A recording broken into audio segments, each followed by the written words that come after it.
Judging that the Fallout series only shows the perspective of how badly a nuclear fallout could ravage America, the same way my brother ravages the fridge every time he comes home for Christmas, I knew it wouldn't be long before the land of tea and crumpets collapses the same way. But the good thing is it all happens in the Lake District, and it's completely walled off from everyone else in society. So basically they did us all a favour. Atomfall is an action survival game set in a British alternative timeline after World War II, where the Windscale fire accident of 1957 was a lot worse than it turned out to be. In the game, a mining operation discovered a meteorite, and quite swiftly, the British government built a nuclear power plant over the meteorite to quote-unquote mask the true nature of the discovery. Now, if I was a local and a nuclear power plant just decided to get built out of nowhere, I would probably take that as a sign that shit's about to fly. Anyway, due to incompetence or someone leaving the intern in charge, the site launched an energy surge that fucked the entire region, with radioactive fallout covering the entire Lake District, like a cloud of depression causing all of Cumberland to be walled off from the rest of the country. So can you play Atomfall without buyer's remorse? After a montage of very British damage control, i.e. if in doubt have a biscuit, I woke up in a bunker with no memory of why I was there, who I was, and why has this guy been stabbed. Aside from swearing off visiting Newcastle again, I helped the scientist ease his pain. Left him to it, the same way you leave a dog to lick his own bollocks. Found my first enemy, which is from the faction called the Outlaws. Anyway, snapped his neck and realised he dropped in from a different game. However, it does make me wonder a little. I know this is to showcase the sneak slash stealth slash taking the game twist it a little too far section, but in game I wonder how this works. Did the leaders of the gang tell him to go into an abandoned bunker by himself to prove he's not a pussy or something? Or are they doing some kind of lame initiation for the first time and this is the only one they could come up with? I mean, granted it worked and it actually reminded me of my childhood.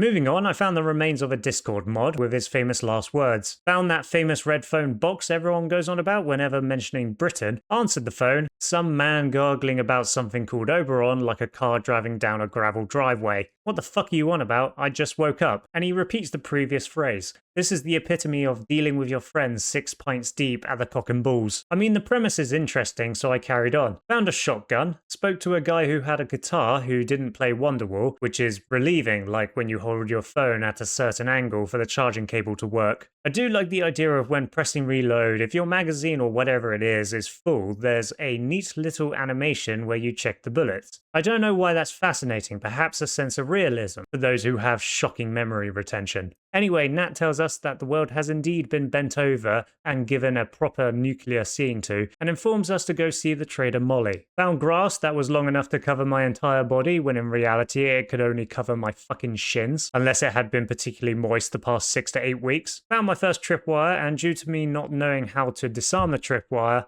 I calmly left the area with my fragile ego intact, and lucky to not have a friend with me who says, odds on. Immediately alerted the residents that the kid from Home Alone has been getting really fucking creative lately. Snuck by some outlaws, and I know that because I can hear them whistling, and every British person knows that whistling is just as annoying as talking, like an audiologist using a power drill to treat people suffering from misophonia. Found an entrance to an abandoned bunker, didn't go inside because I had a feeling that whatever was inside was meant to stay in there, preying on players who have the same self-preservation as a baby antelope. Passed through a group of outlaws the same way a turd passes through my anal cavity as they beat me down the same way the Fallout TV series beats down anyone who watches the show that doesn't know the law. Ate a Cornish pasty. How on earth did it make it this far up north? We will never know. Found Molly the trader. She told me about somewhere called the Interchange, which would ultimately be the place where I would find all the answers.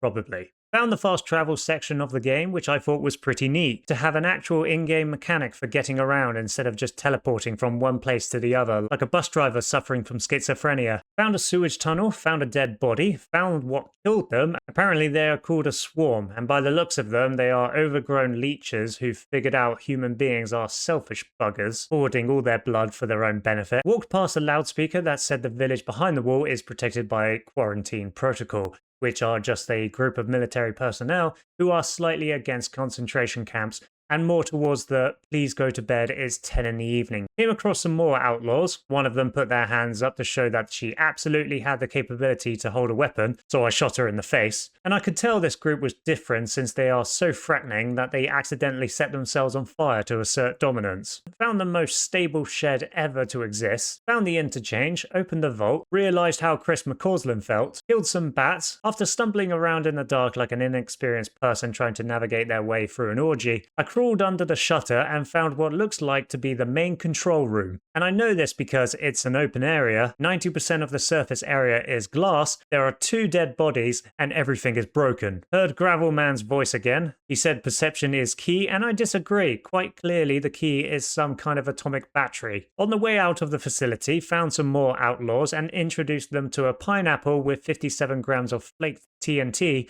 and why they shouldn't stand within 10 meters of it. Moving on, I shot a bird, found an outlaw camp, found a radio tower, I couldn't get in it, snapped a guy's neck, got spotted, tried throwing a knife into a man's face, missed him, and proceeded to get pummeled into the dirt. This time, however, I had what was called a nail bomb to completely ruin their day, turning their base into the inside of a divorced man's shed. In the search for the atomic batteries, I found a mine, found a guy called Reg who reminded me of that neighbor who's a proper conspiracy theorist, but after making fun of his tin hat enough times, he ends up being right. He also hears voices in his head too, so I took that as a social cue to leave. He mentioned another region that is ran by the soldiers who were trigger happy, so instinctively, that's exactly where I went. I arrived in Skevamore and was immediately greeted by a robot who tried to turn me into Anakin Skywalker. Shot his fuel tanks, which the game may as well have put up signs around it saying please aim here, then he'll explode like the British when they discovered spices for the first time. Stole its battery and encountered a military checkpoint. Set off some alarms and killed the soldiers. The sounds from the alarms were so annoying I was willing to spend my evening listening to a flatmate who can't take a social cue to stop fucking talking. I destroyed the alarms, bumped into another robot, but this one was different as he wanted to show me its compact, electrically powered, multi-barreled, Gatling-style rotary machine gun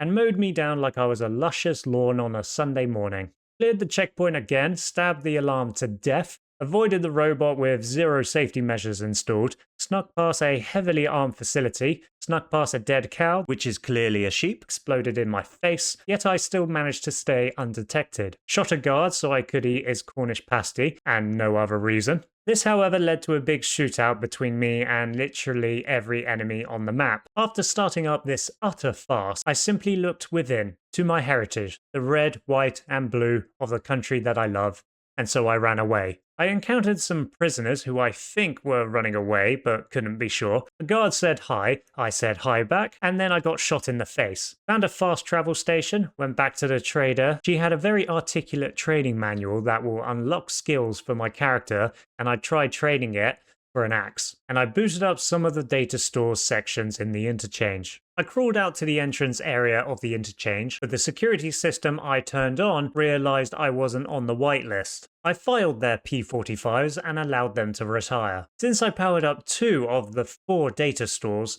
2 new areas opened up, robotics and medical. Now, since I've had a few run-ins with the robots the same way an elephant has a run-in with a mouse, I decided to take my chances with the medical area since I thought there wouldn't be any enemies. And I couldn't be more wrong than that time I decided to jump off an abandoned World War II airport building into a bramble bush because I thought it would be a softer landing.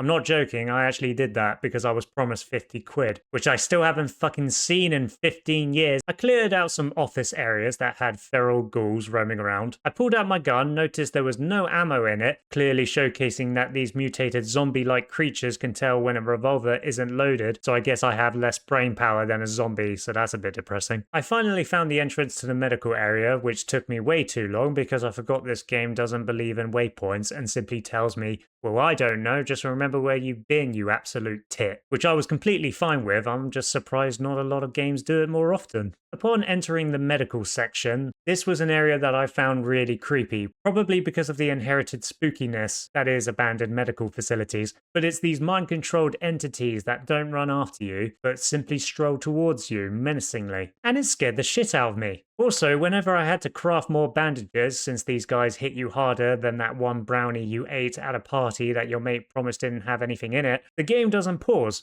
So as you're fannying about trying to craft enough items, you can see their blue eyes getting closer and closer, and boom, they're in your face like your cat the moment you regain consciousness. Anyway, after enough slaps to the face, I died, which is just unsurprising at this point. Decided to go with a 9mm this time, like I'm John Wick, but because this is a video game and not a movie, firing 6 shots does fuck all to these guys, but thankfully a shotgun blast to the face does help level the playing field somewhat. I started sneaking past these enemies thinking it might give me a better chance at not dying. Got a bit cocky, thinking I could stealth kill these bastards, but quickly found out that wasn't a good idea since these guys have more situational awareness than the lollipop lady. So I channeled my inner Jack Torrance and smashed its head in like it was a hotel bathroom door. I left the medical area and found a woman called Joyce Tanner, a communications specialist who has also been trying to find the interchange. In order to send a signal for help, she's asked me to activate radio towers across the different maps. Did someone say radio towers? Piss off, Ubisoft, go label the same weapons with different numbers. Fought off some more robots in the main interchange area. Don't know why I did that, I guess I like picking fights I can't win. I explored the robotics area since I cleared the medical area,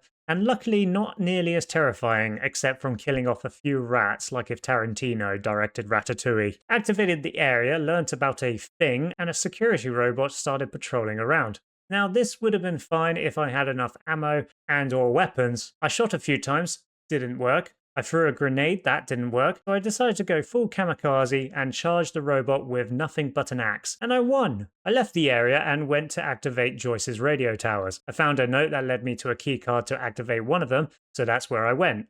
I triggered an explosion, fell into a quarry, found a cave, found a dead guy, stole his keycard, and turned on the radio tower. I decided to go through the gate with the loudspeaker blaring warnings that could very well be confused with the helpful word of advice, but that sums up the British, I guess. I arrived in Windham Village, that was controlled by the military. I lied about not being a killer who's trying to expose the secrets of the British government, and they let me in. Went into the church basement, found a biologist called Dr. Alan Holder. He works at the interchange and has just invoked his avatar state, and told us long ago that the 4 data stores live together in harmony. Then everything changed when some fuckwit scientist tried controlling a sentient rock from space. Even though having blue eyes apparently symbolizes calmness, wisdom, depth, loyalty, and sensitivity, and I can just about vouch for 40% of those qualities, Holder gave me his keycard to explore the medical facility further within the interchange. He wanted me to find a poison that can be used to kill Oberon, the space rock, which means encountering more of those spooky yet completely calm, blue-eyed thralls. I tried approaching these guys the same way a body raises its temperature to kill a virus, so I lit a Molotov and tried to set him on fire. However, my accuracy was questionable since it landed in front of the thrall, and he simply stood still and looked at me with crippling discontent like a father looking at his son using petrol to start a fire. But luckily there was no problem an axe to the face couldn't solve. I found the poison, entered the medical tunnels, popped a radioactive pimple, found a very angry plant, and found something that didn't sound like Viagra. Got back to the church, gave Holder the poison, and he told me to go away. I decided to explore a new area called Casterfell Woods, and since nothing bad ever happens in the woods, I felt completely safe. I was on my way to one of the radio towers Joyce sent me to activate, where I encountered some rather pissed off insects, but since I disposed of them like LaRusso on crack, I moved on. Stumbled upon a group called the Druids who were less than friendly. They threatened me with such primal weapons that it was less of a fight and more like a baby kitten taking swings at a combine harvester. Not to mention, the phone was also ringing as I was gunning down helpless forest people, and the voice on the phone told me to be careful. Not sure that lines up with the massacre I just committed, but how is this person keeping tabs on me? Through cameras?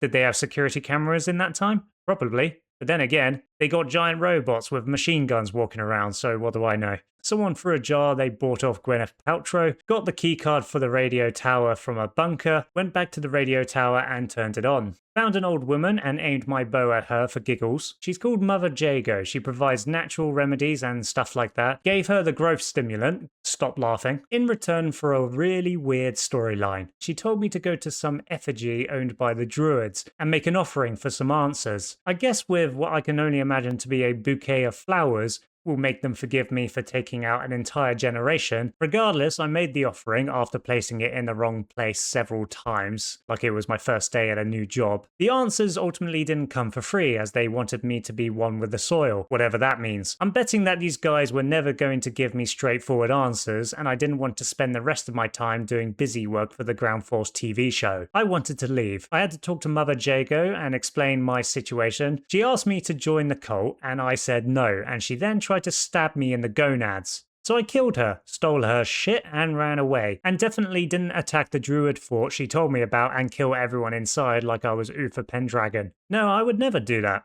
Now, I know I haven't completed the game, but at the end of the day, I don't want to spoil it, and I still recommend Atomfall since there are multiple endings and you also get to see what happens when the British fuck up. So yes, you can play Atomfall without buyer's remorse.